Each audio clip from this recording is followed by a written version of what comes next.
Let's talk about something that's on almost everyone's mind at some point, but is rarely brought up in everyday conversation. We're diving into a topic that's often considered private, even a little taboo: pubic hair. The age-old question, should you shave, trim, wax, or leave it natural, is something millions of people quietly consider every single day. Some people love the feeling of smooth skin, others embrace their natural hair, and many find a comfortable middle ground that works for them. There's no universal right or wrong answer here. What truly matters is what makes you feel comfortable, confident, and happy in your own skin. This conversation isn't just about razors or grooming tools. It's about how we see ourselves, how we care for our bodies, and even how we connect with others. Our choices are shaped by so many influences: media, friends, family, and the ever-changing trends we see online and in magazines. What's considered normal or attractive can shift dramatically from one decade to the next. But at the end of the day, the most important thing is to make a decision that feels right for you, not just what's popular or expected. In this guide, we'll explore why pubic hair exists in the first place, the science behind its biological purpose, and how grooming habits have changed throughout history and across cultures.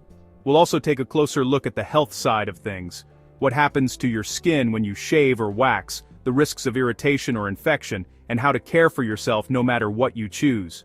Our goal is to give you clear, honest information so you can make the best decision for your own body. Remember, this is about your comfort, your health, and your confidence. Whether you decide to shave, trim, wax, or simply let things be, the choice is entirely yours, and it should be free from pressure or judgment. This guide is here to support you as you navigate these choices, offering facts, tips, and reassurance every step of the way. So let's start this journey together. No matter where you are or what you choose, you deserve to feel good about your body. Ready? Let's dive in and discover what's best for you. Before we talk about removing pubic hair, let's understand why it's there. Pubic hair starts growing at puberty and serves several biological functions. It cushions delicate skin, reducing friction from clothing and physical activity. It acts as a barrier, trapping dirt and microorganisms. Much like eyelashes protect your eyes, pubic hair helps wick away sweat, keeping the area drier and potentially reducing bacterial growth. It also plays a role in sexual signaling by dispersing pheromones, your body's natural scent. Finally, it helps regulate temperature in the genital region, providing insulation. These functions are part of your body's natural balance. Understanding this helps you make a conscious choice about grooming. Now, let's see how grooming has changed through history. 11. Grooming pubic hair isn't new. It's a practice that stretches back thousands of years, woven into the fabric of human history. Across continents and centuries, people have shaped, trimmed, or removed body hair for reasons that go far beyond simple hygiene. From ancient rituals to modern beauty trends, grooming has always reflected deeper cultural values, beliefs, and even social status. In ancient Egypt, hairlessness was more than just a preference. It was a symbol of purity, cleanliness, and high status. Both men and women painstakingly removed body hair using early copper razors, pumice stones, and a sugaring paste made from honey and oil. For the Egyptians, smooth skin was not only fashionable, but also believed to protect against lice and the harsh desert climate.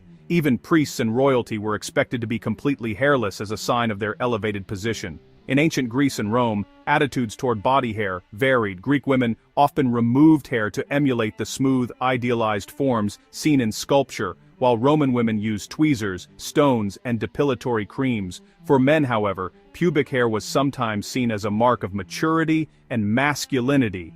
Though athletes and the elite might remove it for aesthetics or hygiene, these practices reflected shifting ideals of beauty and gender.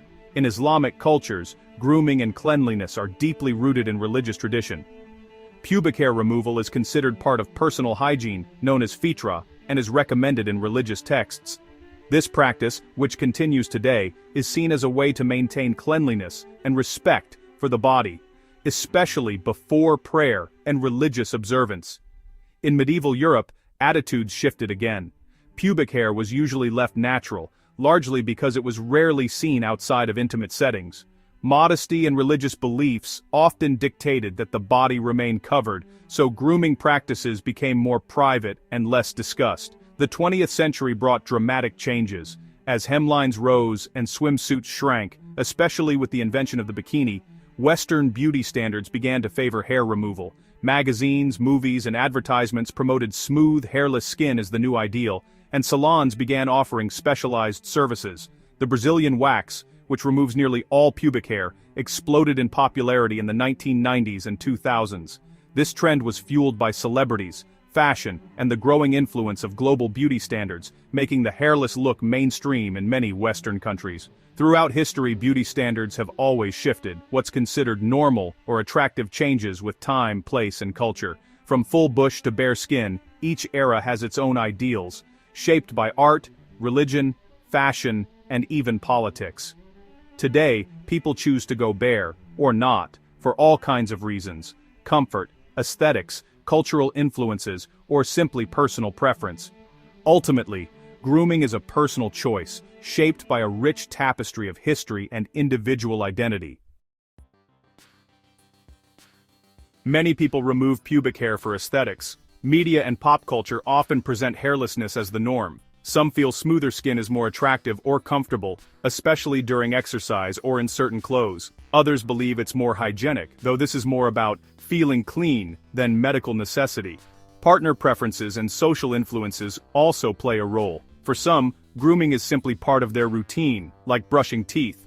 Ultimately, it's a mix of personal comfort, social pressure, and perceived cleanliness. But there are just as many reasons to stay natural.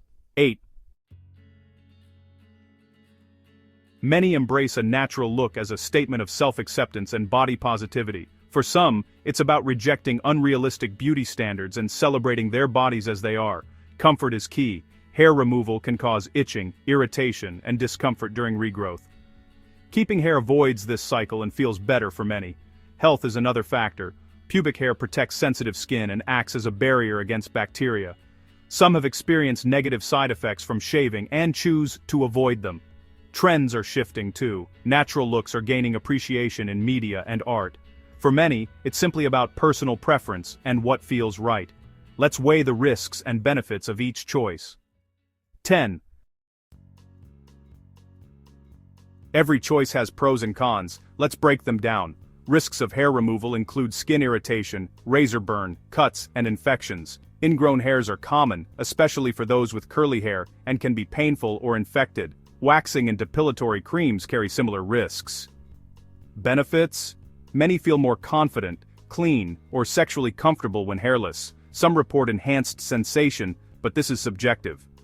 Keeping hair avoids all grooming-related risks and preserves its natural protective functions. Downsides? Some may feel less clean or uncomfortable in certain situations. The best choice depends on your body and priorities. What do health professionals recommend? 11. Health professionals focus on safety, not aesthetics. Medically, there's no reason to remove pubic hair. Its protective function is well recognized. Doctors like Dr. Jen Gunter compare pubic hair to a natural cushion for sensitive skin. If you choose to groom, use a clean, sharp razor, shave with the grain, and use gentle products. For waxing, go to reputable salons with strict hygiene. For irritation, use warm compresses or mild creams. Don't dig out ingrown hairs. Good hygiene is about gentle washing, not hair removal. Hair removal doesn't prevent STIs. In fact, microcuts can increase infection risk. Your health doesn't depend on being hairless. Ultimately, it's about personal choice. 11. At the core of this debate is bodily autonomy, your right to decide for yourself. There's no universal right or wrong. Your choice is valid, whatever it is. Reflect on your motivations. Is it for you, or due to outside pressure? Confidence comes from making choices aligned with your own values. Respect others' choices too. Everyone deserves autonomy. In relationships, communicate openly, but remember, your body, your decision. Preferences can change over time, and that's okay. Listen to your body. Notice how it feels and what it needs. Honoring your own comfort is the ultimate self-care. Let's wrap up with a final thought on confidence. 11.